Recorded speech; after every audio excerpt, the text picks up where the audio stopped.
सांगायला सुरुवात केली की आता भगवंत कथा सांगतायत, मग भगवंतांना आता निजधामाला प्रस्थान करायचं आहे. दत्तगुरूंना नमस्कार आहे, जो आता नमो दत्तात्रया जो का आचार्यांचा आचार्य जेणे प्रवर्तले ग्रंथकार्य अर्थ व्हावया निजबोधू. तो म्हणे हे भागवत त्यासीच भगवंताचे हृदयगत. हे भागवत काय आहे तर भगवंताचं हृदय आहे, त्यासीच प्राप्त होतं ज्याचे चित्त निरंतर भगवंती, ज्याचं चित्त निरंतर भगवंतामध्ये आहे. आणि मग दत्तगुरु सांगतात हे ज्ञान कल्पादी. हे ज्ञान कधीपासूनचं आहे तर कल्पापासूनचं आहे, आणि हे त्यालाच प्राप्त होऊ शकतं ज्याच्या मनामध्ये, आपण हेही चर्चा केली होती की आजूबाजूच्या कुठल्याही वस्तूंचा त्याग करायचा नाहीये, तर मनात निर्माण होणाऱ्या इच्छांचा प्रयत्नपूर्वक त्याग करण्याचा प्रयत्न करायचा आहे. आणि त्या त्यागाचे आपण 3 शास्त्रसंमत किंवा वेद हे आपल्याला वैराग्य कसं प्राप्त होऊ शकतं तर आपण बघितलं की माऊली काय सांगतात, हे ज्ञान कल्पाच्या पूर्वीपासूनच आहे, तरी विरक्ती वाचू न कही ज्ञानासी तगण्याची नाही, हे विचारून ठाई ठेविले देवे, तेथे मोक्ष देईल ज्ञान. म्हणजे हे ज्ञान ह्या 11व्या स्कंधाचं उपलक्षण. भागवत हे दशलक्षण शास्त्र आहे, आपण त्या दशलक्षणांचा विचार केला. 10व्या स्कंधात निरोध हे लक्षण आहे. निरोध म्हणजे सर्व इंद्रियांचं एकाग्रीकरण, एकात्रीकरण, एका गोष्टीवर अनुसंधान, एक धरियेला भाव, एकविध होणं भाव. तुका म्हणे ऐसे देईन मी दिव्य जरी होईल भाव एकविध. तर ते निरोध लक्षण बघितलेलं आहे, आणि हा 11वा स्कंध मोक्ष या उपलक्षणावर आहे. त्यामुळे दत्तगुरु काय सांगतात, हे ज्ञान कल्पादी आहे पण ते तरीच प्राप्त होईल ज्याचे चित्त निरंतर भगवंती. म्हणजे त्याचे मोक्ष देईल ज्ञान, येथे कीर नाही आण, परी थारे ऐसे मन शुद्ध व्हावे. म्हणजे मनामध्ये कुठलेही विषय, म्हणजे त्याच्यामध्ये माऊलींनी आपल्याला एक छान उदाहरण दिलेलं आहे की एका स्त्रीने खूप सुंदर स्वयंपाक केला, पण तो स्वयंपाक साधू संतजनांना त्याचं नैवेद्य दाखवायचा सोडून किंवा स्वतः त्याचा उपभोग घ्यायचा सोडून तिने तो मोल देऊन विकला. तसं आपण जे काही सत्कर्म एकतर आपण करतच नाही, सगळा करता करवता भगवंतच आहे, आपल्याकडे आहे ती फक्त प्रकृती आहे जन्मोजन्मांच्या वासनेवरती. म्हणजे सुरुवात मुख्य ज्ञान तर आपण करता नाहीच आहे, तरीही आपण करता मानतो आणि त्या कर्तेमध्ये सुद्धा सकाम इच्छा करतो की ह्या मी जे काही पुण्यकर्म केलंय त्या कर्माचं मला हे फल प्राप्त व्हावं. तर अशा सर्व प्रकारच्या आंतरिक मानसिक इच्छांचा त्याग केला तर हे भागवत शास्त्र तत्काळ मोक्ष प्रदान करतं, हे दत्तगुरूंनी सांगितले. आणि मग मोक्षासाठी आपण 3 प्रकार बघितले, जे माऊलींनी आपल्याला 15व्या अध्यायात सांगितले की अनित्यता तैसी संसार या समजता जाणे जे अनित्यता ते वैराग्य दवडिता पाठी लागे. जर हा संसार अनित्य आहे, तो क्षणोक्षणी बदलतोय, हे जर ह्याचं जर आपण ठसवलं हृदयामध्ये, तैसे वैराग्य दवडिता पाठी लागे. म्हणजे आपण पळालो तरी वैराग्य आपल्या मागे लागतं. दुसरा प्रकार आपल्याला भगवंतांनी, माऊलींनी, संतांनी दुसऱ्या अध्यायात पण भगवद्गीतेचे सांगितलंय की स्वधर्म तया सर्वात्मका सर्वेश्वरा, स्वकर्म कुसुमांनी वीरा, पूजा केली होय अपारा तो शागी. जर स्वधर्म कर्म व्यवस्थित केलं, तुका म्हणे ह्याची आश्रमाचे फळ परमपद बळ वैराग्याचे. आणि तिसरा प्रकार माऊलींनी पण सांगितलाय, नाथांच्या सगळ्या साहित्यामध्ये आपल्याला दिसतो आणि तुकारामांच्या आचरणामध्ये तो आपल्याला दिसतो, तो म्हणजे अनुताप. माऊली म्हणतात जो अनुताप तीर्थी नाहाला, अशी माऊलींची ओवी आहे. आणि नाथ महाराज तर अगदी चिरंजीव पद असू किंवा कृपा प्राप्त व्हायचं प्रत्येक भागवतामध्ये आपण आता ओव्या बघणार आहोत, तर ते अनुताप मुख्य पाहिजे. तिसरा प्रकार जो आहे अनुताप, जो आपल्याला म्हणजे अनित्यता संसाराची आपल्याला ज्ञानमार्गाने एवढं लगेच सर्वसामान्य साधकाला, म्हणजे आपण खूपच साधारण साधक आहोत, तर एवढं पटकन आपल्याला ते ज्ञान स्थिर होणार नाही हृदयामध्ये. त्यामुळे सुरुवात आपल्याला अनुतापापासूनच, जसं म्हणूनच तुकारामांचं चरित्र हे लीला चरित्र, जे आपल्या भावनांशी समन्वय साधणार आहे. तर हे वैराग्य मुख्य सांगितलंय. आणि आता ह्या वैराग्याचं लक्षण कसं असावं हे भगवंत ह्या अध्यायामध्ये दाखवतायत. कारण भगवंतांनी काय केलं तर पृथ्वी मातेवर खूप अधर्म माचला होता. धर्म संस्थापन, अधर्मनाशन हे भगवंताचं ब्रीद आहे, त्यामुळे त्यांनी अवतार घेतला. आणि आता महाभारत झालेलं आहे, युद्ध झालेलं आहे, पृथ्वीवरील असुरांचा भार, अधर्माचा भार कमी झालेला आहे. पण आता भगवंतांना लक्षात आलंय की जर मी निजधामाला आता गेलो आणि हे जे यदुकुळ आहे हे माझ्या नावामुळे किंवा माझ्या पराक्रमामुळे त्यांना अतिगर्व झालेला आहे, श्रेयोन्मत्त अतिगर्व महिमा असा शब्द नाथ महाराजांनी उच्चार केलाय. याचा अर्थ कुकर्म, हा बोध आपल्याला नाथ महाराज देत आहेत की कुकर्म करण्यासाठी 2 गोष्टी प्रवृत्त असतात, एक तर संपत्तीचा माज, श्रेयोन्नत अतिगर्व महिमा अथवा गर्व अहंकार ह्या दोन वृत्ती माणसाला कुकर्मामध्ये प्रवृत्त करतात. आणि त्या दोन्ही वृत्ती यादवांकडे भगवंतांनी पाहिल्या आणि म्हणूनच भगवंतांनी ठरवलं की यदुकुळाचा नाश केल्याशिवाय आता आपण निजधामाला जाऊ नये. आणि मग तो कृष्ण संकल्प होता, सगळा करता करवता भगवंतच आहे. भगवंत हे काळाचेही नियंते आहेत. त्यांनी जर ठरवलं असतं तर कोणताही ब्रह्मशाप यादवांना मिळाला नसता. कारण वृक्षाचेही पान हले ज्याची सत्ता, झाडाचं पान उपनिषदांमध्ये सांगितलं पान सुद्धा झाडाचं भगवंताच्या इच्छेशिवाय हलू शकत नाही. त्यामुळे यादवांना ब्रह्मशाप प्राप्त होणं हे भगवंताचाच संकल्प होता. आणि त्यानुसार आता आपण ती कथा बघू पुढे कसा त्यांना ब्रह्मशाप प्राप्त झाला आणि भगवंताने त्याची कशी योजना केली आणि भगवंत कसे निजधामाला निघाले. आता जे 237 ओव्या आहेत त्या आपण बघितलेल्या आहेत. 237व्या ओवीनंतर आपण बघणार आहोत इथे नाथ महाराज 238व्या ओवीपासून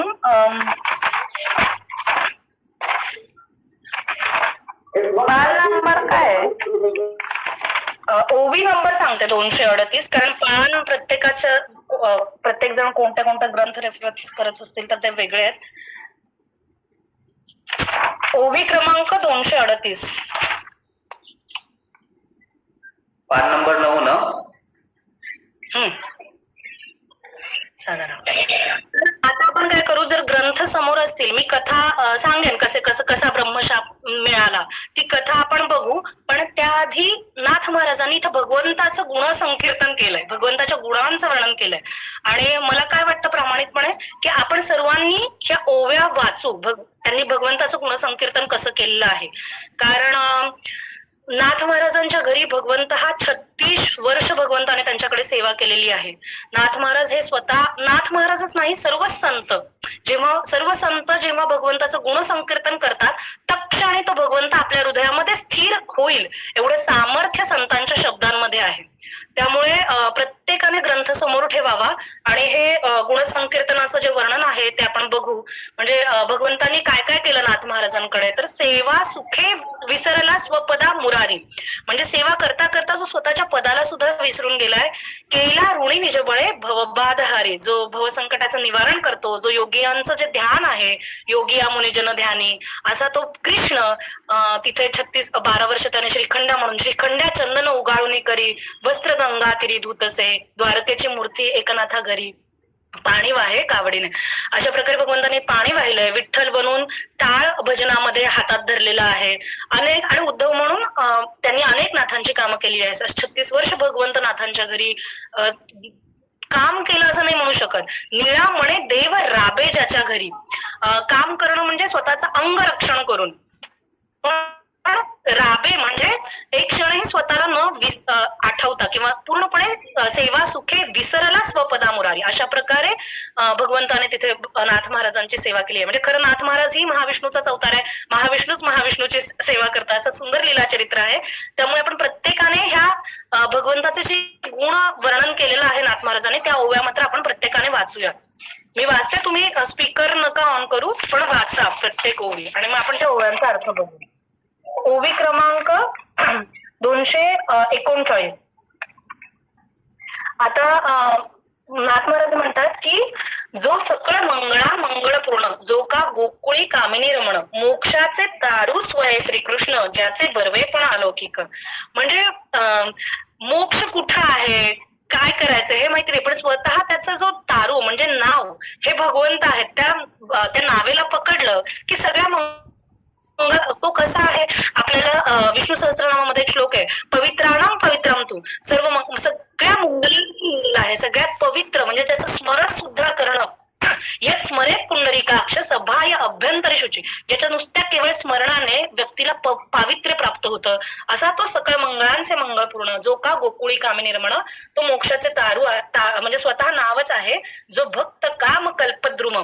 आता कल्पद्रुम म्हणजे कल्पतरू हा वृक्ष कसा असतो, त्याच्या खाली जर आपण बसलो तर आपल्या मनात जी इच्छा येईल ती तत्काळ क्षणी पूर्ण होते. तसा हा जो भगवंत आहे हा भक्तांच्या अधीन आहे. पूर्ण भक्तांच्या मनातल्या इच्छा तो तत्काळ सफलित करतो आणि त्याच्या साठी त्यांची सेवा प्रत्येक चरित्रामध्ये, म्हणजे संतांचे चरित्र आहेत, सद्गुरूंचे चरित्र आहेत, प्रत्येक चरित्रामध्ये आपण बघतो की भगवंतांनी तत्काळ त्यांची सेवा केलेली आहे. मनोहर मेघश्याम, बरं ही सेवा का केली आहे? ज्याचे त्रिलोकी दाटुके नाम, त्यांच्या नामक संकीर्तनामुळे ही सेवा केलेली आहे. स्वरे पुरुषोत्तम, त्याचं नाव काय आहे? पुरुषोत्तम आहे.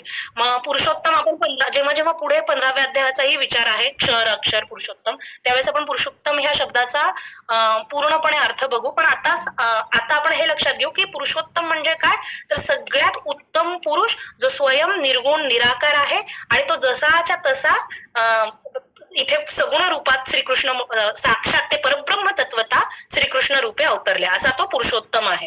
आणि श्रीकृष्णाच्या त्याचं सौंदर्य कसं आहे तर मनमोहक आहे. म्हणजे आपण बघितलं गोकुळातलं चरित्र जेव्हा भगवंताचं बघतो तर त्याला बघण्यासाठी म्हणजे त्याच्या तक्रारी करणं वगैरे हे सगळी एक लीला होती गोपिकांची, पण त्यांना खरं तर त्या बहाण्याने, त्या निमित्ताने भगवंताला बघावंसं वाटायचं. आणि इतका तो सुंदर होता की श्रीकृष्णाच्या सौंदर्यापुढे लक्ष्मी भुलोनी झाली वेडे. मदन पोटा आले बापुढे, तेथे कोणीकडे इंद्रचंद्र. मदन जो आहे तो भगवंताचा पुत्र म्हणून त्याने जन्म घेतला, ज्याला आपण मदन म्हणतो, म्हणजे सौंदर्याचा पुतळा म्हणतो.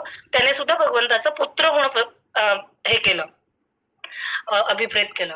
ज्याचे त्रैलोक्य पावन नाम, नाथ महाराजांची एक खूप छान ओवी आहे, आपण पुढे बघणार आहेत. जेवढी नामाची शक्ती तेवढे पाप नाही त्रिजगती.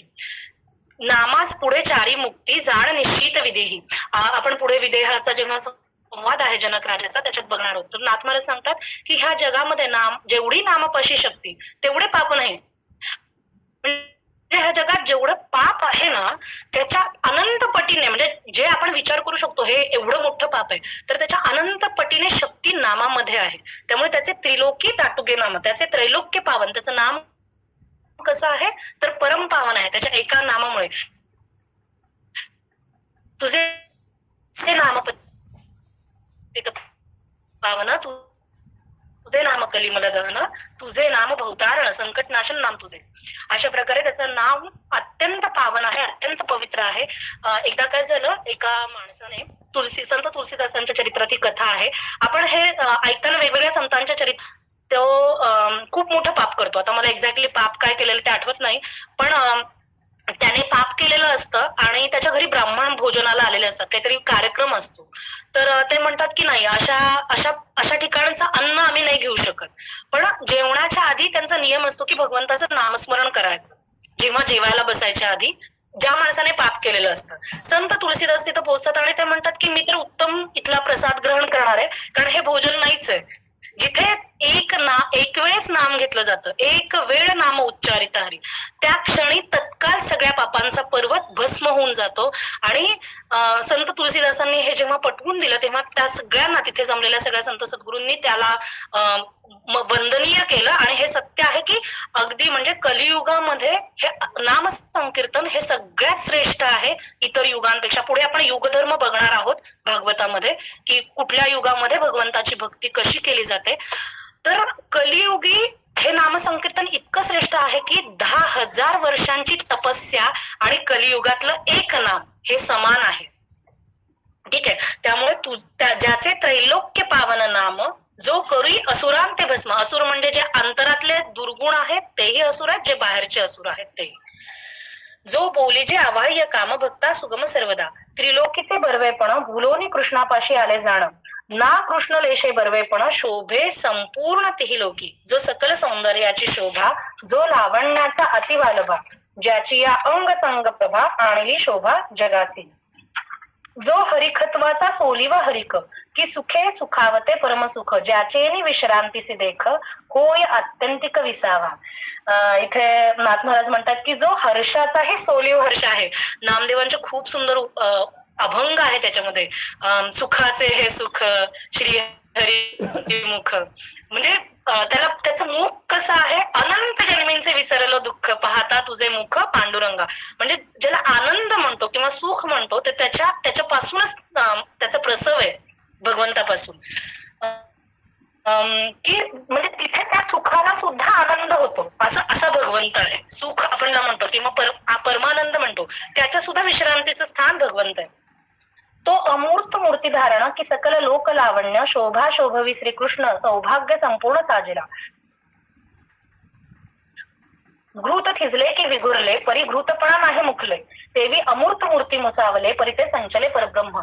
आता एकनाथ महाराजांनी भगवंताचं निर्गुण आणि सगुण रूप कसं आहे ह्याच्याबद्दल एक छान उपमा दिलेली आहे. ते सांगतायत की तूप असतं, तूप विरघळलं की ते निर्गुण रूप आहे, पण ते तुपाचीच एक आकृती बनली तरी त्याच्यामध्ये त्या निर्गुणत्वाचाही परमांश आहे, कारण ते तुपाचे गुण त्याच्यामध्ये तसेच असतात. तसे ही आकृती काय आहे तर तैसी चैतन्याची मुसावली श्रीकृष्ण मूर्ती. नाथ महाराजांची पुढे 31व्या अध्यायात ओवी आहे. म्हणजे तशी ही श्रीकृष्ण मूर्ती ना त्या परम चैतन्याची मूर्ती आहे. तिथे त्या देहासारखी प्रकृती नाहीये. आपण ती ओवी घेऊ. लीला विग्रही सुंदर ओवी क्रमांक 238 मध्ये आहे ना. आपण त्या ओवीवर परत येऊ 238, कारण हे मला सांगून इथे परत यायचं होतं. लीला विग्रही सुंदर पूर्ण.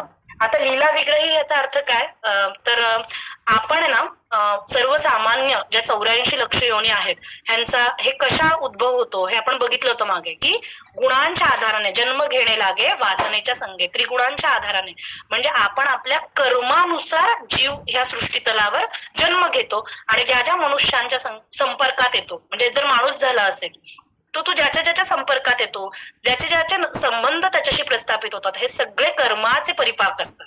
ठीक आहे. म्हणजे त्याला 84 लक्ष कोटी योनींमध्ये जो काही जन्म मिळतो त्याच्याबद्दल त्याच्यामध्ये 4 प्रकारचे कर्मविधान येतात. संचित, क्रियमाण, प्रारब्ध. तर त्या संचिताचा काही भाग प्रारब्ध ज्याला म्हणतो, एका जनार्दनी भोग प्रारब्धचा. भगवंताचा जर आपण नामस्मरण केलं तर तो प्रारब्धाचा भोगही नाश होतो. एका जनार्दनी भोग प्रारब्धाचा हरिकृपेचा नाश झाला. असा तो प्रारब्ध कर्म म्हणजे त्याच्या कर्मानुसार तो प्रकृतीच्या अधीन होऊन जीव जन्म घेतो आणि त्याला तो ज्या स्थितीमध्ये असतो, त्याला ज्या वासना किंवा इच्छा उत्पन्न होतात ह्या सुद्धा त्याला कर्मांच्या पूर्व जन्मोजन्मीच्या वासना त्याला चिकटलेल्या असतात त्या देहाला, त्या प्रकृतीला. तर म्हणूनच आपण नाथ महाराज किंवा इथे सांगतात की प्रकृतीचे जे गुणधर्म आहेत त्याच्याकडे आपण दुर्लक्ष केलं पाहिजे आणि त्याच्यामध्ये असलेल्या अविनाशी तत्वावर, चैतन्यावर, कारण ते तत्व जे आहे, ते चैतन्य जे आहे ते सर्वाभूती समान आहे. अशा प्रकारे भगवंत मात्र तसं नाहीये. भगवंत कसा लीला विग्रही आहे. भगवंत ह्या पृथ्वी तलावर कधी येतो तर भगवंताच्या अवताराचं कारण जे आहे ते अधर्मनाशन, धर्म संस्थापन, सज्जनांचं रक्षण आणि भक्तांना प्रेम प्रदान करण्यासाठी. ही 4 कारणं भगवंताच्या अवतारासाठी आहेत आणि म्हणून तो कसा आहे तर तो मायेच्या अधीन होत नाही. त्यामुळे तो लीला विग्रही आहे. त्यामुळे ह्या सद्गुरू जे काही त्यांचं चरित्र आपल्याला बघायला मिळतं किंवा संत सद्गुरू हेही भगवंताचेच अवतार आहेत. ज्ञानेश्वर महाविष्णूचा अवतार आहे सखा माझा ज्ञानेश्वर, भानुदासाचे कुळे महाविष्णू. त्यामुळे ह्यांचे जे अवतार आहेत हे मायेच्या अधीन नसतात. ह्यांना लीला अवतार म्हणतात. लीला विग्रही असा हा भगवंताचा कसा अवतार आहे तर लीला विग्रही सुंदर पूर्ण, अतिशय सुंदर आहे. गुण कर्म क्रिया अतिपावन. म्हणजे भगवंताने जे जे चरित्र आचरण केलेलं आहे ते संपूर्ण ज्ञान प्राधान्य असं चरित्र आहे. प्रत्येक चरित्राच्या प्रत्येक भागातून भगवंत काहीतरी शिकवून देत आहेत आपल्याला, काहीतरी अतिगुह्य ज्ञान लक्षणे आचरणी दाविली येणे अशी नाथ महाराजांची ओवी आहे. म्हणजे गुह्यातली गुह्य ज्ञान लक्षणं आहेत ती या चरित्रामध्ये आचरण करून दाखवली आहेत. त्यामुळे हरिकथा किंवा ह्या चरित्राचं श्रवणही मनुष्याला तत्काळ पावनत्वाला नेतं, पवित्र बनवतं. असा तो अतिपावन आहे आणि जगद उद्धारी का आहे तर केवळ त्याच्या चरित्राचं स्मरण केल्यानेही उद्धार होतो. त्यामुळे जगद उद्धारी श्रीकृष्ण ब्रह्म पूर्ण अवतार. म्हणून मग ह्या ओवीला आपण बघायचंय परत की आपण उदाहरण होतो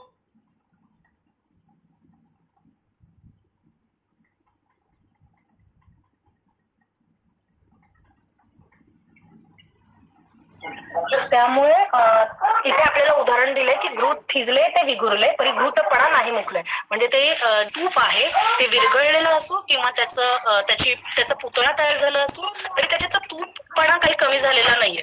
तसं ते तैसी चैतन्याची मुसावी श्रीकृष्ण मूर्ती. तसं ते चैतन्य एकत्र येऊन चैतन्याचा देह बनलेला आहे ज्याला आपण श्रीकृष्ण म्हणतो. तेवी अमूर्त मूर्ती मुसावले परी ते संचले परब्रह्म. तसं ते अमूर्त आहे, जो निर्गुण आहे, निराकार आहे, ते संपूर्ण चैतन्य मूर्त रूपात आलेलं आहे आणि प्रत्यक्ष परब्रह्म आहे. तयासी आता ते चैतन्याचं त्याला बघितलं तरी काय होतं त्याचं वर्णन पुढे केलं. म्हणजे आपल्याला जे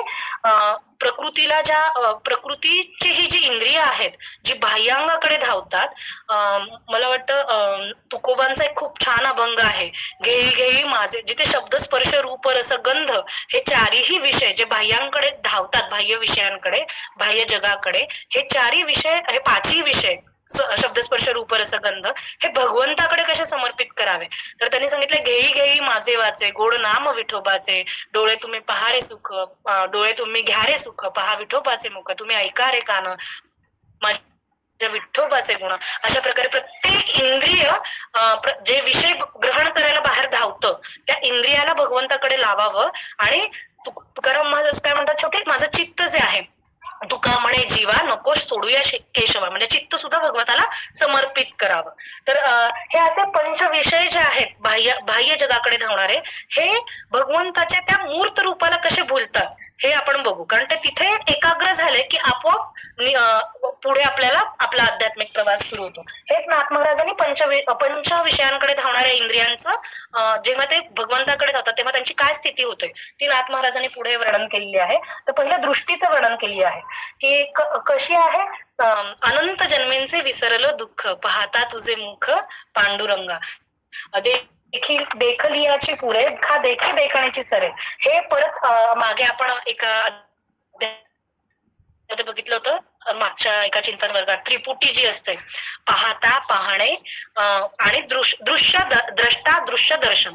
द्रष्टा म्हणजे जो बघण्याची व्यक्ती आहे त्याला द्रष्टा म्हणायचं, दृश्य म्हणजे जे दिसतंय ती क्रिया, त्याला दृश्य, ज्याला आपण बघतोय ती दृश्य, आणि दर्शन म्हणजे क्रिया. तर द्रष्टा जो आहे, जो बघतोय तो सुद्धा ओंकार स्वरूप होतो, जी दर्शन क्रिया आहे ती सुद्धा ओंकार स्वरूप होते, आणि जे दृश्य आहे ज्याला बघायला तो तर ओंकार स्वरूपच आहे भगवंत. अशा प्रकारे पूर्ण त्रिपुटी ती नाहीशी होते. हे या ओवीमध्ये नाथ महाराज सांगतात की त्याला बघितलं त्याचं सगुण रूप, तयासी देखलियाची पुरे देखा देखी देखण्याची सरे, म्हणजे द्रष्टा आणि देखण्याची सरे म्हणजे दर्शन नावाची क्रिया ही संपून जाते. पाहणे पाहते निसी माघारे, लाजोनी ओसरे सलज्ज. श्रीकृष्णाची चाकल्या, आता दुसरा विषय आहे रस. दत्तगुरूंचे गुरु आहेत 24 गुरूंपैकी मीन मासा. त्याच्यामध्ये त्यांनी सांगितलंय की सगळ्यात महत्वाचं इंद्रिय संयम करण्यासाठी पहिली सुरुवात आहे तर ते रसनेवर नियंत्रण. म्हणून त्याची सुरुवात 2 प्रकारे नियंत्रण आहे, एक तर खाणं आणि दुसरी म्हणजे ही जिव्हा नामस्मरण. तर हे अत्यंत महत्वाचं आहे. हे दुसरं इंद्रिय आहे ज्याला जिव्हा आपण असं म्हणतो. तर हे रसदृष्टी. तर आपल्याला कसं असतं की दत्तगुरूंच्या ह्या 24व्या गुरुमध्ये दत्त महाराज सांगतात की मीन मासा जो असतो त्याला काय करतात, आमिष दाखवतात काहीतरी गळाला पकडण्यासाठी, आणि मासा इतका भुलतो त्या रसनेला, इतक्या आहारी असतो की तो त्या गळाला पकडण्यासाठी जाळ्यात सापडतो आणि शेवटी आपला प्राण गमावतो. तसंच रसनेंद्रियाच्या जर आहारी गेलो आपण तर आपण आपोआप ब्रह्मसायुज्यापासून कोटी दूर जातो, असं दत्तगुरूंनी तिथे आपल्याला सिद्धांत सांगितलेला आहे माशाच्या उदाहरणावरून. त्यामुळे आपल्या ही रसग्रहण करण्याच्या, मग कुठला रस, ह्याच्यामधला कुठला रस असा आहे की जो ग्रहण केला की ह्या बाह्य जगात असलेल्या रसांचं विस्मरण होतं, तर तो भगवंताच्या प्रेमाचा किंवा भगवंताच्या नामाचा रस आहे. तर तेच नाथ महाराज इथे सांगतात की श्रीकृष्णाची चाखल्या गोडी रसस्वादू रसना सोडी. मग श्रीकृष्णाची जर त्याची गोडी जर आपण चाखली त्याच्या रूपाची किंवा त्याच्या नामाची, तर रसस्वादू रसना न सोडी, त्या रसाचं ग्रहण सेवितो हा तुकाराम महाराजांचा एक खूप छान अभंग आहे, सेवितो हा रस वाटितो आणि का घ्यारे होऊ नका रान भरे, विटेवरी ज्याची पाऊले समान तोची एक दानशूर दाता. तर हा रस जो आहे, जो विठ्ठलाच्या नामस्मरणाचा आहे, त्याला बघण्याचा आहे, ह्या रसाचं एकदा स्वादन आपण केलं, ह्या रसामध्ये जर गुंतलं आपलं रसनेंद्रिय, तर आपोआपच काय होतं, तर तिथून ते परत नाही येऊ शकत. जाळे चाखणेपणाची म्हणजे अजून काही चाखावं ह्याची आवडच निघून जाते. जाये चाखणेपणाची आवडी, चाखणे दवडी चोखुनी. हा रस स्वादन केला की इतर कुठल्याही रसांचं स्वादन करण्याची आवडच मुळात म्हणजे इच्छा कशी नाहीशी होते. हळूहळू कसं वैराग्य प्राप्त होतं हे नाथ महाराज इथे समजावून सांगतात. नवल कसं आहे तर त्याचं नवल तेथीचे गोडपण अमृतही फिके केले जाणं, या परी रसना आपण हरिरसी संपूर्ण सुखवे लाग. आता तिसरं इंद्रिय म्हणजे घ्राणेंद्रिय, ज्याला आपण नाक म्हणतो, ज्याने आपण सुवास घेतो. आणि म्हणजे जेव्हा दत्तगुरु एक एक गुरूंचं वर्णन करतात, इतकं आश्चर्याची गोष्ट आहे की एकेका ह्याच्यासाठी एकेका विषयासाठी त्या प्राण्याचा घात झालाय. पण दुर्दैवाने हे पंच विषय मनुष्यामध्ये तर 5ही विषयांचं प्रादुर्भाव आहे. त्यामुळे म्हणजे एक विषय एका प्राण्याकडे आहे, माशाकडे फक्त एकच विषय आहे रसनेंद्रिय, तरी त्या रसनेसाठी त्याचा घात झालेला आहे. पण हे सगळे जे शब्दस्पर्श रूप रसगंध आहे, आपण मनुष्य हा असा प्राणी आहे की हा पंच विषयांमध्ये अति बुडालेला आहे. म्हणजे इतर प्राण्यांचा एकेका विषयासाठी घात झालेला अशी उदाहरणं आलेली आहे. त्यामुळे आता घ्राणेंद्रियांचं म्हणजे नाकाचं बघू आपण. लागता श्रीकृष्ण सुवाओ अवघा संसार होय वावो, सेविता श्रीकृष्ण सुगंध वावो, घ्राणासी पाहावो आनंद आवडे, वासू सुवासू सुमन, ग्रेय घ्राता आणि घ्राण. परत त्रिपुटी सांगितलीये ग्रेय घ्राता आणि घ्राण.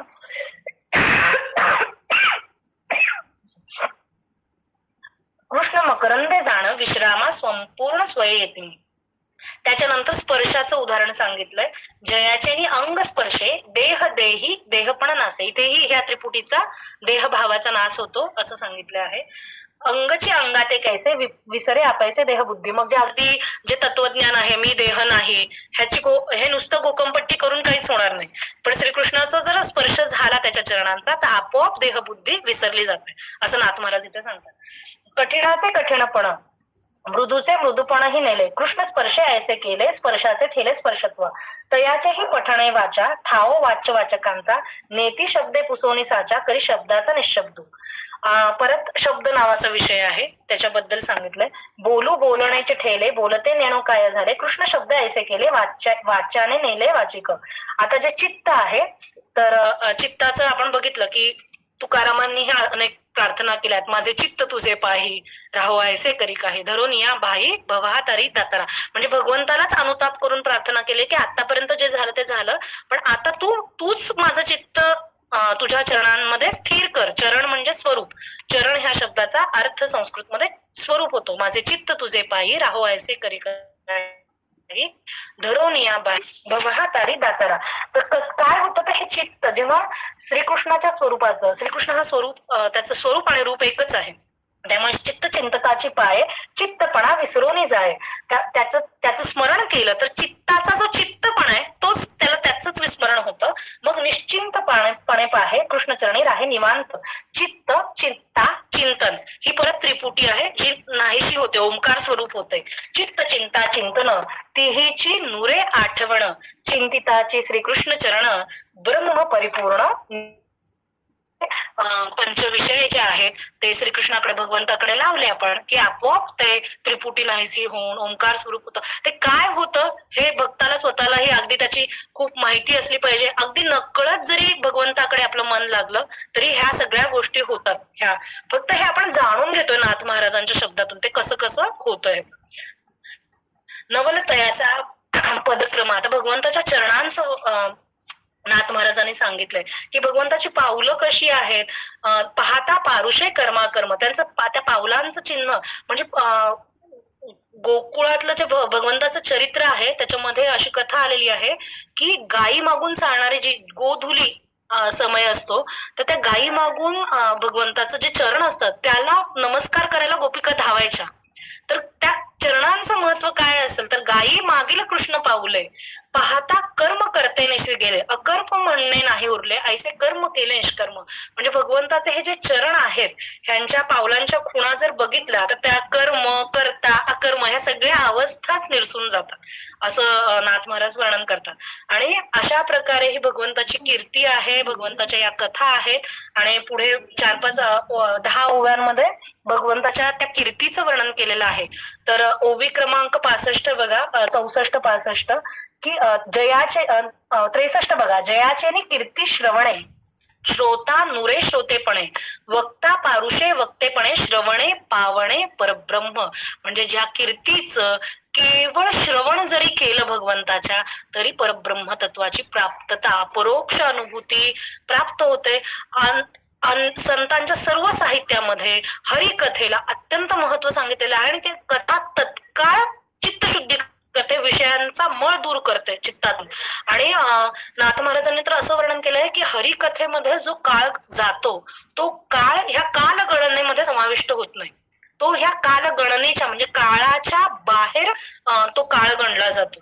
तो आपल्या आयुष्याचा तो काळ जो आपल्या हरिकथेमध्ये गेलेला आहे. त्यामुळे हरिकथा आपण बघणार आहोत. नाथ महाराजांनी पुढे उपाय सांगितलेले आहेत भागवत शास्त्रामध्ये की काय काय साधकांनी केलं पाहिजे. त्याच्यामध्ये सगळ्यात महत्वाचा जसं हरिनाम सांगितलंय तेवढंच हरिकथा सांगितली आहे. तत्काळ चित्तशुद्धी प्रदान करणारी, तत्काळ भगवंताच्या स्वरूपामध्ये प्रविष्ट करणारी, श्रवणे पावणे परब्रह्म जे अपरोक्ष अनुभूती म्हणतो, ज्याच्यासाठी योगी म्हणजे आतापर्यंत किती युग आहेत? सत्ययुग, त्रेतायुग, द्वापारयुग, कलियुग. तर आता सत्ययुगामध्ये सोहम ध्यानाने भगवंताची उपासना केली जायची. म्हणजे तिथे सगळी माणसं ध्यान धारणा हा प्रकार करायचे.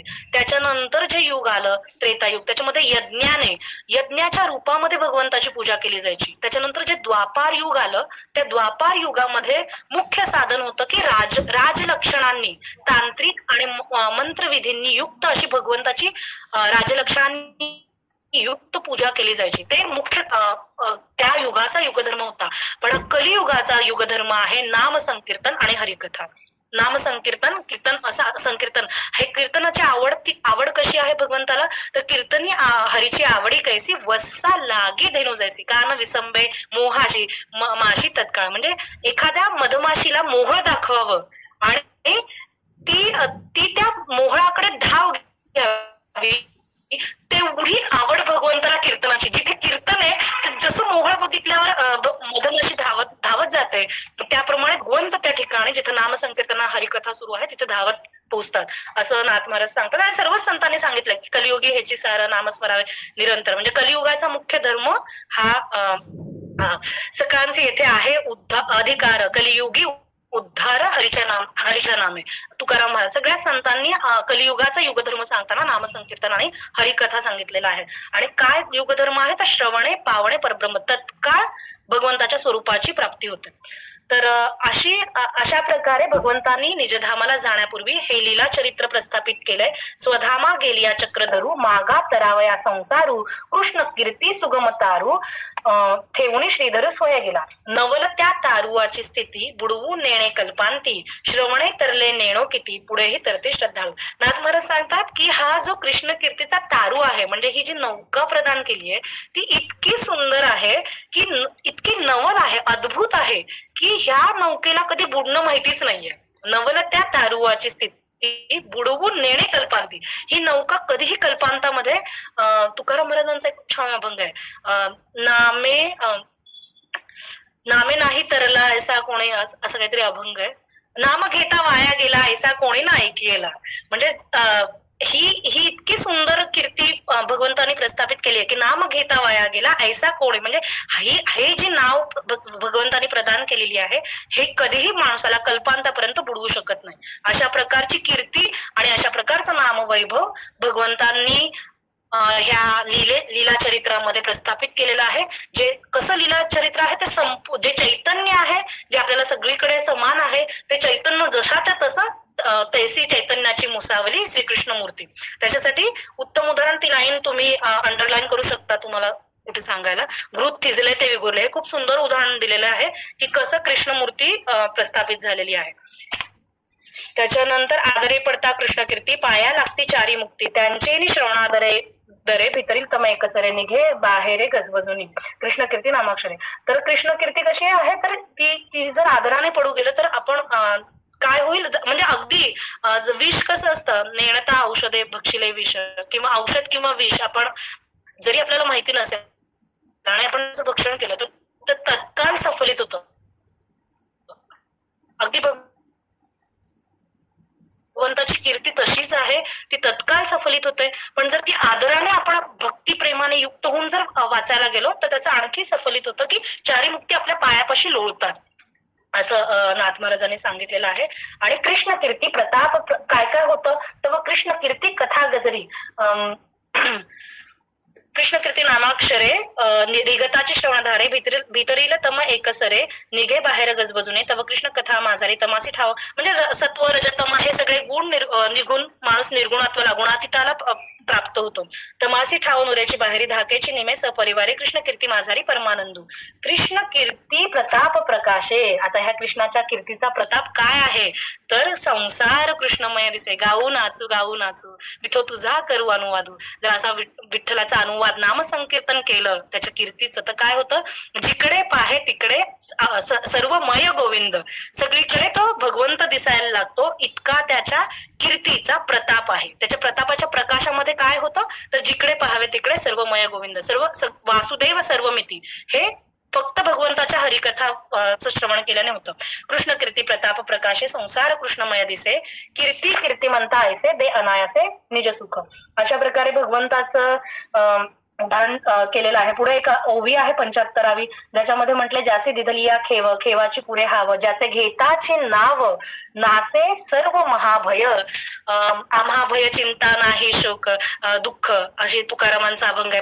परत आणखी एक आहे की आम्हा हरीची दासा काही भय नाही त्रैलोक्य, देव उभा मागे पुढे उगवी कुडे संकट. म्हणजे भगवंताचं नामस्मरण केल्याने काय होतं, हरी आला हाता मग कैसी भय चिंता, तत्काळ भय आणि चिंतेचा महाभयाचाही नाश होतो.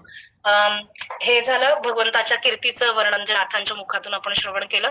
आता पुढील कथा आपण बघू की परीक्षित राजा विचारतायत शुकांना की यादवांना तर विप्रभक्ती होती, यादव नीतिमान होते, ते मग त्यांना ब्रह्मशाप कसा मिळाला, हे कसं घडलं, भगवंतांनी हे कसं घडवून आणलं. तर भगवंत सांगतात की मी निजधामाला गेल्यावर हे यादव अति उन्मत्त होतील, मागतील, त्यामुळे हे माझ्याच संकल्पाने घडून आणलं. मग भगवंतांनी काय केलं, द्वारकेमध्ये नेहमी संत आणि सज्जन भगवंताच्या दर्शनासाठी, म्हणजे आपल्याला माहिती आहे नारद मुनी सुद्धा सतत भगवंताच्या दर्शनासाठी यायचे. मग भगवंतांनी काय केलं, सगळ्यात आधी भगवंतांनी ह्या संत सज्जन ऋषींना एकत्र बोलवलं आणि त्यांना पिंडारक क्षेत्रामध्ये जायला सांगितलं. इथे खूप मोठा सिद्धांत नाथ महाराजांनी ही कथा सांगताना सांगितलाय. मी तुम्हाला त्या ओव्या सांगते. खेव म्हणजे काय ताई? खेव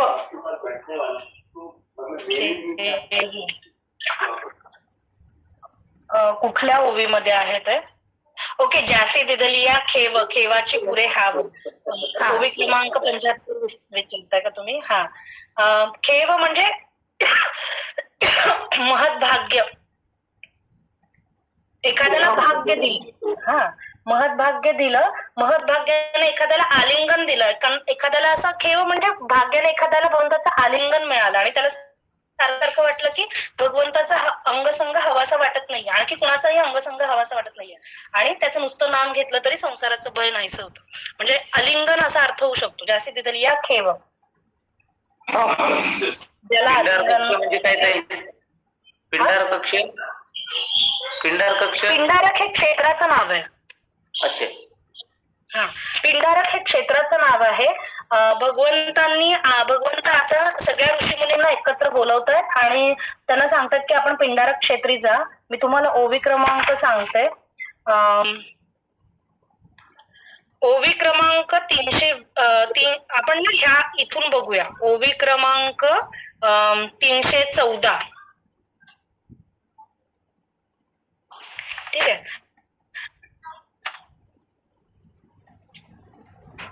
काढलं का सगळ्यांनी? आता इथे खूप मोठा सिद्धांत नाथ महाराजांनी आपल्याला सांगितलेला आहे की का भगवंतांनी सगळ्या ऋषींना बोलवून पिंडारक क्षेत्रामध्ये गमन करायला सांगितलं, त्यांना का जाण्यास सांगितलं. तर तिथे कोण कोण होतं, तिथे बरेच ऋषी होते, विश्वामित्र, असित, काश्यप, कण्व, दुर्वास, भृगु, अंगिरा, वामदेव, अत्री, वसिष्ठ, नारद, सगळ्या ऋषींना भगवंतांनी बोलवलं आणि नारदादी मुनिगण त्यासी पाचारुनी आपण करू सांगे शीघ्र गमन स्वये श्रीकृष्ण साक्षेपे. ज्यापासून संत दुरी गेले, जिथून संत दूर जातात, जिथे संतांच्या शब्दांवर विश्वास नसतो किंवा संतांचा स्पर्श ज्या भूमीला नसतो, तेथे अनर्थासी केले चाले, तिथेच अनर्थ होऊ शकतो. हे एक खूप मोठा सिद्धांत इथे नाथ महाराज आपल्याला सांगतायत. हे यादव निधाना लागी वाहिले, लाघव केले श्रीकृष्णे. म्हणून संत सज्जनांना भगवंतांनी पहिल्यांदा त्या क्षेत्रातून दूर जायला सांगितलं. ओवी क्रमांक 16, भक्त संत साधू ज्यापासी तेथे रिघू नाही अनर्थासी. तिथे यत्किंचित सुद्धा अनर्थ घडू शकत नाही. जिथं भक्त आहेत, संत आहेत आणि साधू आहेत, यांचा हृदयामध्ये यांच्याबद्दल श्रद्धा आहे, विश्वास आहे आणि ज्या भूमीवर ह्यांचा स्पर्श आहे, दोन्ही गोष्टींनी, म्हणजे ज्या हृदयामध्ये त्यांच्याबद्दल आदर आहे, विश्वास आहे, तिथे कुठलंही विघ्न, कुठलाही शाप यांची बाधा होऊ शकत नाही. भक्त संत साधू ज्यापासी जेथे रिघू नाही अनर्थासी, जाणे हे स्वय ऋषिकेशी. हे भगवंतांना पूर्णपणे माहिती होतं की जोपर्यंत द्वारकेमध्ये हे सगळे संत ऋषी मुनी आहेत, तोपर्यंत ह्यांच्याबद्दल काही होऊ शकणार नाही. त्यामुळे भगवंतांनी काय केलं, जेथे संतांचा, ओवी क्रमांक 17, जेथे संतांचा समुदाय हो तेथे जन्म मरणाचाही अभाव. संतांचा समुदाय जिथे आहे तिथे जन्म मरणाचं सुद्धा भय नाहीसं होतं. तर ह्या जन्मातले शाप आणि कुठल्याही दुष्कर्म, दुष्प्रवृत्तीकडे, कारण आपण बघितलं की भगवंतांनी 2 मुख्य कारण, श्रीयोन्मत्त, अतिगर्व, महिमा, हे 2 कारण सांगितली आहेत कुकर्माला प्रवृत्त, म्हणजे आचरण खराब होण्यासाठी. एक तर श्रीयोन्मत्त म्हणजे संपत्तीचा माज, आणि दुसरी गोष्ट अतिगर्व, अहंकार. पण जिथं संत असतात तिथे माणूस आपोआप नम्र होतो, स्वतःचा देहभाव विसरतो. त्यामुळे जेथे संतांचा समुदाय आणि ती कशी परिस्थिती साधकाला प्राप्त होते, तर तिथे जन्ममानाचा सुद्धा अभाव होतो. त्यामुळे कुठल्याही प्रकारचं कुकर्म त्याच्या देहबुद्धीच कमी झाल्या कुकर्म घडू नाही शकत. जिथे संतांचा समुदाय हो तेथे जन्म मरणाचाही अभाव हो. हा श्रीकृष्णाची जाणे भाव, तरी तो करी उपाव ब्रह्मशापार्थ. जेथोनी संत गेले दुरी, जिथून संत दूर जातात तेथे सध्याची अनर्थ वाजे शिरी. हे जाणून या श्रीहरी द्वारके बाहेरी ऋषी घाली. आधी सगळ्यात आधी भगवंतांनी सगळे जे ऋषी तिथे जमलेले होते त्यांना द्वारकेच्या बाहेर जायला सांगितलं. ऋषी जात होते आश्रमासी.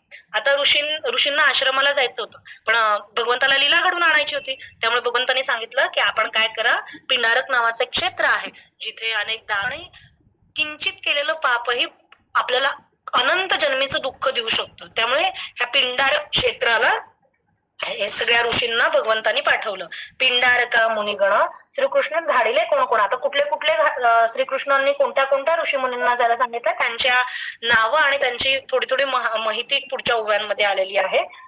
तर विश्वामित्र आहेत, असित आहेत, कश्यप ऋषी आहेत, कण्व ऋषी आहेत, दुर्वास आहेत, भृगु आहेत, अंगिरा आहेत, वामदेव आहे, अत्री, वसिष्ठ, नारद, एवढ्या सगळ्या ऋषींना भगवंतांनी पाठवलेलं आहे. आता त्या ऋषींची नावं आणि त्यांचं थोडं थोडं महत्व नाथ महाराजांनी सांगितलं. आता आपण येऊ ओवी क्रमांक 343 वर. हे पुढच्या काही ओव्यांमध्ये फक्त त्या ऋषींचे, जे मी ऋषींची नावं घेतली त्या ऋषींचं महत्व आणि सांगितलंय की ह्या सगळ्या ऋषींना भगवंतांनी पिंडारक क्षेत्राला जायला सांगितलं. आता कथा अशी आहे की पिंडारक क्षेत्राला जे यदुनंदन आहेत, म्हणजे सांब जो श्रीकृष्णाचा मुलगा आहे आणि आणखी काही त्याचे पुत्र आणि पौत्र आहेत, हे सगळे पिंडारक क्षेत्री गेले. तिथे ते खेळत होते आणि खेळता खेळता त्यांनी काय केलं की सांब जो आहे त्याला स्त्री वेश दिला. सांब जो श्रीकृष्णाचा पुत्र आहे, आणि त्याला गर्भवती म्हणजे आतमध्ये काही कपडे घालून त्याला गर्भवती बनवलं. आणि दुर्बुद्धी म्हणून तुकाराम महाराज म्हणतात, दुर्बुद्धी ते मना कदा नुपजो नारायणा. काही जरी झालं तरी दुर्बुद्धी उपजू देऊ नकोस. तर दुर्बुद्धी त्यांना उपजली की त्यांनी त्या ऋषींच्या समोर, ऋषी हे त्रिकालज्ञ होते, ह्याचं त्यांनाही ज्ञान होतं, तरीही ते त्या ऋषींच्या समोर गेले आणि ऋषींना सांगितलं की ही स्त्री गर्भवती आहे, हिला मुलगा होईल की मुलगी. ऋषी त्रिकालज्ञ होते, त्यांनी ओळखलं हे की भगवंताचा संकल्प आहे आणि हे भगवंताच्या संकल्पानुसार, कारण ऋषी मुनी हे नेहमी अद्वैत ज्ञानोत्तर प्रेमलक्षण भक्तीमध्येच जगत असतात संत. तर त्यामुळे त्यांना हे कळालं की हे भगवंताचीच लीला चरित्र आहे, हे त्यांच्या लीलेनुसार आपण पूर्णपणे शरण आहोत त्यांना, त्यामुळे जे वचन येईल कोण बोलवी ते हरिवेर. आणि त्यांनी ओळखलं की हे नाटक करतात आणि आता त्यांनी शाप दिला की मुलगाही होणार नाही, मुलगीही होणार नाही, तुझ्या पोटी मुसळ जन्माला येईल. आणि त्यांना काही ते खरं वाटलं नाही. ते आले आणि जेव्हा कपडे काढले तेव्हा मात्र मुसळ जन्मलं. आणि इतकं जास्त दुर्भाग्य असतं की ते ताबडतोब घाबरलेल्या अवस्थेत द्वारकेत आले तिथून ते कृष्णपुत्र, पण त्यांनी भगवंताला ह्या गोष्टीचा पत्ता लागू दिला नाही. त्यांनी उग्रसेन म्हणजे त्यांचे जे आजोबा होते ते आजोबांना जाऊन सांगितलं की असा असा प्रकार झालेला आहे आणि आम्हाला शाप दिलेला आहे ऋषीमुनींनी आणि हे मुसळ निघालंय. मग ते उग्रसेन आणि तिथले काही सेवक त्या सगळ्यांनी मिळून त्याचं चूर्ण केलं. आणि ते चूर्ण भगवंत त्यांचं जे निवासस्थान होतं तिथे होतंय ते सगळं जाणत होते काय चाललेला प्रकार आहे. तर त्यांनी ते चूर्ण केलं आणि चूर्ण समुद्रामध्ये नेऊन टाकलं ते चूर्ण. आणि त्याच चूर्णाचा एक भाग एका माशाने गिळला आणि पुढे माशाला एक कोळ्याने पकडलं, त्याच्यापासून लोखंड बाहेर काढलं, त्या लोखंडाचा एक बाण बनवला आणि त्या बाणाचं निमित्त भगवंताला तो बाण लागला. जरा नावाचा व्याध आहे तो, त्या जरा नावाच्या व्याधामुळे तो भगवंताला त्याला वाटलं की हे भगवंत नाहीये, हे हरणाचा पाय आहे आणि हरणाचा पाय समजून त्याने भगवंताच्या पायावर बाण मारला आणि हे निमित्त झालं भगवंताच्या निजधामाचं. आणि जे चूर्ण होतं त्या चूर्णापासून गवत बनलं आणि त्या एरक नावाच्या गवताने आपापसात मारून मध्यधुंद होऊन यादवांचा पूर्ण विनाश झाला. अशा प्रकारे जो ब्रह्मशाप आहे तो यादवांच्या कुळाचा विनाश होण्यासाठी कारणीभूत ठरला. आणि हा शाप हे श्रीकृष्णाचाच संकल्प होता आणि त्याच्यासाठी नाथ महाराजांच्या खूप सुंदर हीच कथा पुढे, ही जी शापाची कथा आहे ही पुढच्या काही ओव्यांमध्ये आलेली आहे. आणि इथे नाथ महाराज सांगतात की ह्याला म्हणायचं वैराग्य. अधर्मनाशन आणि धर्म संस्थापन ह्या ब्रीदासाठी भगवंतांनी आपल्या कुळाचाही विचार केला नाही. ह्याला म्हणायचं पुत्र स्नेहाने मोहित न होणं.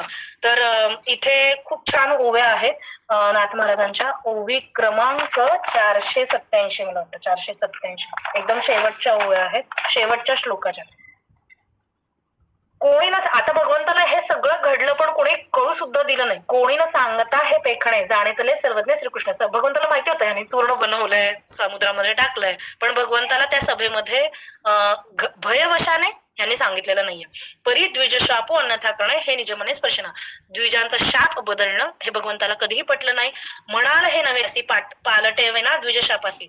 कारण त्या भगवंताने काय केलेलं नाहीये. तर भक्त प्रल्हादासाठी अगदी चराचर विश्वात जो भगवंत आहे तो खांबातून सुद्धा प्रकट झालाय. म्हणजे द्विजशाप बदलणं हे त्याच्यासाठी काहीच मोठी गोष्ट नाहीये. एका क्षणात त्याने त्या शापाचं खर तर हे उद्धव श्रीकृष्ण आणि उद्धव संवाद आपण बघतोय. उद्धवही यदुकुळातलाच आहे. उद्धव हा श्रीकृष्णाचा चुलत भाऊ आहे, पण त्याचा ब्रह्मशाप भगवंताने हे केला, नाहीसा केला. आणि तो त्याला भक्ती कार्यासाठी म्हणजे पूर्ण हा जो संवाद आहे श्रीकृष्ण उद्धव संवाद ज्याला उद्धव घेत म्हणजे त्याला भक्ती कार्यासाठी त्या यदुकुळामध्ये तो शेवटपर्यंत राहिला उद्धव. लोकसंग्रह, भक्ती, ज्ञान, वैराग्य यांच्या प्रसारासाठी निजधाम गेला. आणि तिथे भगवंतांनी हे कारण सांगितलेलं आहे की ह्याला ब्रह्मज्ञानोत्तर भक्ती प्रदान झाली, त्यामुळे ह्याच्यावर कुठल्याही शापाचा परिणाम होणार नाही. म्हणजे ज्ञानोत्तर प्रेमलक्षणा भक्तीचं महत्व किती असतं, ह्या कळीकाळातल्या घडणाऱ्या कुठल्याही अवस्थेचा आपल्या देहावर त्याचा परिणाम होत नाही हे भगवंतांनी पुढे सांगितलंय. की उद्धव कसा राहिला यदुकुळातला असूनही. तर बाकी संपूर्ण यदुकुळाचा नाश झालेला आहे.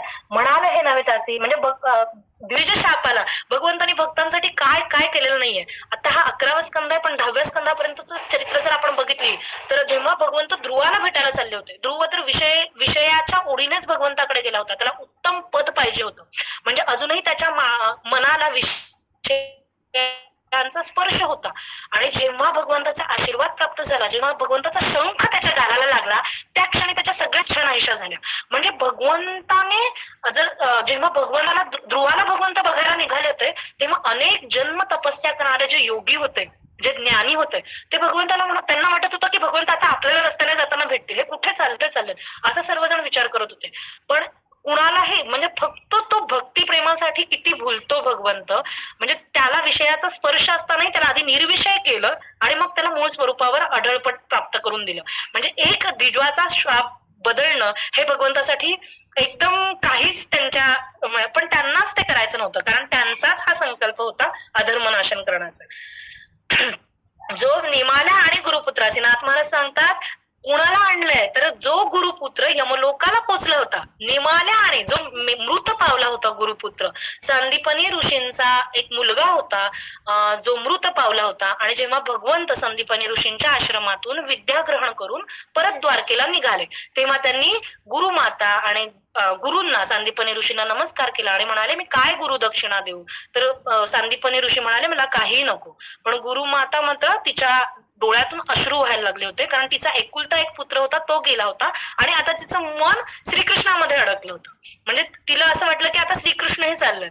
मग ते म्हणाले, त्या म्हणाल्या की मला माझा पुत्राला एकदा तरी बघावंसं वाटतंय. मग तेव्हा भगवंतांनी शंखजन्य नावाच्या असुराचा, पांचजन्य नावाच्या असुराचा, जो शंखामध्ये प्रस्थापित होता, त्या असुराचा वध केला, त्या गुरुपुत्राचा शोध घेतला आणि यमलोकातून त्या गुरुपुत्राला परत आणून जिवंत केलं.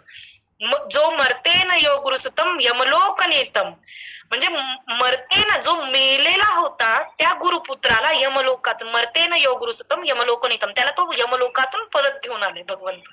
मग इथे तर ह्यांना आत्ताच ब्रह्मशाप मिळालाय, अजून तर नाश विप्रशापामुळे कुळनाश व्हायचा आहे, पण तरीही त्यांनी तो कुळशाप बदलला नाही, कारण त्यांना अधर्मनाशन आणि धर्मसंस्थापन या ब्रीदाचं परिपालन, म्हणजे मुख्य संकल्प अधर्मनाशन आणि धर्मसंस्थापन हा होता.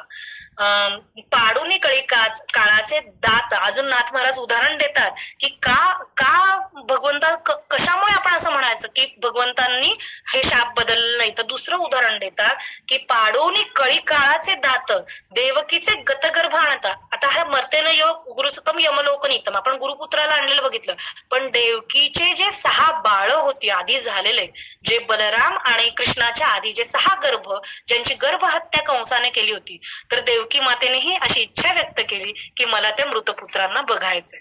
म्हणजे जे गर्भात असतानाच, कारण ते 6 गर्भ स्वतःच्या डोळ्यांनी देवकी मातेने कंस त्यांच्याकडून ओढून घेऊन जात होता आणि त्या लहान बालकांना मारत होता, हे देवकी मातेने बघितलं होतं. आणि त्यामुळे भगवंताजवळ तिने अशी इच्छा व्यक्त केली होती की मला त्या 6 मृत गर्भांना बघायचंय.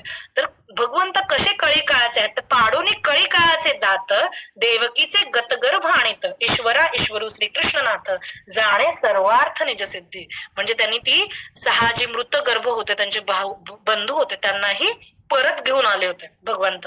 निद्रा एवढंच नाही, तर निद्रान मोडिता तिळभरी मथुरा आणली द्वारके भितरी. म्हणजे जेव्हा भगवंतांनी एका रात्रीमधून द्वारका नावाच्या समुद्राला त्याचा वेग मागे सरून, भूमी मागून विश्वकर्माकडून एका रात्रीत नगर वसवलं द्वारका, आणि सगळे लोक निद्रिस्त असताना ते जसेच्या तसे द्वारकेला आणून, म्हणजे त्यांचे किती अलौकिक पराक्रम होते. आणि नाथ महाराज आपल्याला हेच पटवून देतात की असा अलौकिक भगवंत आहे, म्हणजे त्याने काय काय लीला केल्यात. मग त्या हिशोबाने त्यांना एक विप्रशाप बदलवणं हे मुळीच अशक्य नव्हतं. निजकुळा क्षयो जरी झाला तरी अन्यथा न करी ब्राह्मण बोला, ब्राह्मणे पांपरा जरी हाणेतला तो हृदयी धरला पदांको. पण त्यांना ब्राह्मणांचा शब्द खाली पाडायचा नव्हता, कारण जेव्हा सगळ्यात शांत देव कोणता ह्याची जेव्हा चर्चा चालली होती, तेव्हा भगवंतांनी भृगु ऋषींची लाट हृदयी श्री वत्सलांछन, आपण असं म्हणतो ना, तिथे भगवंतांनी त्या भृगु ऋषींची लाट, त्यांचे चरण सुद्धा धारण केलेत शांतपणे. तर त्यांना तो ब्राह्मण शाप त्यांना काही बदलवायचा नव्हता. तेची श्रीवत्सलांछन, जे भृगु ऋषींचे चरण आहेत त्याला श्रीवत्सलांछन असं म्हणतात. सकळा भूषणा भूषण हृदयी मिरवी श्रीकृष्ण या लागी पूर्ण ब्रह्मण्य देव. म्हणजे सगळ्यात महत्वाचे ते ऋषी आहेत, संत आहेत, आणि त्यांच्या मुखातून निघालेल्या शब्दांनाही भगवंताला सत्य करायचं होतं. हे नाथ महाराज आपल्याला इथे सांगतात. श्रीकृष्ण शिरी वंदी ब्राह्मण अन्यथा न करी ब्राह्मण वचन या लागी ब्राह्मण्य देव पूर्ण वेद बंदीजन वर्णिती. ब्राह्मण रूपे श्रीहरी या लागी ब्राह्मणांचा कैवारी कुळक्षय झाला तरी द्विजांवरी शोभेना. म्हणजे कुळक्षय जरी झाला तरी ऋषीने जो शब्द दिलाय त्यांना भगवंतांनी परत केलेलं नाहीये. ऐकोनाचा शापू न धरी मोहाचा खटाटोपू. ब्राह्मणांचा शाप जरी भगवंतांनी ऐकला तरी स्वतःच्या कुळाबद्दल कुठल्याही प्रकारचा मोह त्यांनी केला नाही. म्हणे सिद्धी गेला. उलट म्हणतात की माझा जो संकल्प आहे तो सिद्धीला गेला ब्राह्मण शापाच्या निमित्ताने. म्हणे सिद्धी गेला कृत संकल्प कुळक्षयानुरूप संतोषे. यापरी श्री गोविंदो काळरूपी मानी आनंदो कुळक्षयाचा क्षितिबाधू अल्पही संबंध धरिना. पूर्ण संतोष श्रीकृष्णनाथा. पुढील अध्यायी ज्ञान कथा अतिरसाळ स्वानंदता. अवधान श्रोता मज द्यावे. जेथे नारद आणि वसुदेवा संवाद होईल सुहावा. जनक आणि आर्षभ देवा प्रश्नोत्तरी जीवा स्वानंद दाटे. पुढे मी सांगते आता. हे रसाळ ब्रह्मज्ञान मातू साखवीन निज परमार्थू. एका जनार्दना विनमितु शोतू कृपा करिता अर्थाव बोधयती. मद्भागवते महापुराण एकादश स्कंदे परमहंस संहितायाम एकाकार टीकायाम विप्रशापो नाम प्रथमोध्याय. श्रीकृष्णार्पणमस्तु. श्रीनाथार्पणमस्तु. आता पुढील अशा प्रकारे भगवंताचं हे चरित्र जे कळी काळाचं ते कसे नियंते आहेत हे नाथ महाराजांनी मुद्दाम सांगितलंय जेणेकरून आपल्याला हे लक्षात यावं की भगवंताचं सामर्थ्य काय आहे. म्हणजे चरित्र आपल्याला माहितीच असतं पण परत नाथ महाराजांनी सांगितलं की देवकीच्या गर्भांना जे परत आणू शकत होते, मेलेल्या गुरुपुत्राला जे परत आणू शकत होते ते भगवंत नक्कीच आपल्या कुळाला वाचू शकतात. पण त्यांनी तसा मोहाचा खटाटोप धरलेला नाहीये. पूर्ण वैराग्याचं दृढ लक्षण त्यांनी दाखवलेलं आहे. आणि इथेच यादवांना कसा विप्रशाप मिळाला ही कथा संपून पहिला अध्याय झालेला आहे. आता अध्याय 2 ते 5 हा जनक नवनारायण भागवत धर्म आचरणाचा संवाद आहे. जी पूर्णपणे भागवत धर्म ज्ञान कथा आहे. आणि आपण पुढच्या चिंतन वर्गापासून ती बघू तो संवाद काय आहे. त्याच्यामध्ये 9 वेगवेगळे प्रश्न विचारलेले आहेत आणि भागवत धर्माचं कसं आचरण करायचं. आणि तो भागवत धर्माचं सुरुवात करण्याआधी आपण एक 10 मिनिट वेगवेगळे तत्वज्ञानाचाही विचार करू की आतापर्यंत मी एक तत्वज्ञानाचा चार्ट पाठवला होता की आतापर्यंत कुठले कुठले आस्तिक्यवादी तत्वज्ञान दर्शन झालेले आहेत, कुठले कुठले दर्शनं झालेली आहेत. तर ती एकदा बघून या. मग आपण त्याच्या संदर्भात म्हणजे का भागवत धर्म श्रेष्ठ आहे हे थोड्या इतर दर्शनांचा अगदी थोडा थोडा विचार केला की आपल्याला लक्षात येईल. मग आपण पुढच्या अध्यायात भागवत धर्म आचरण संवादाचं बघू कसं काय का संवाद झालेला आहे तो आपण बघू. पुंडलिक वरदे हरी विठ्ठल श्री ज्ञान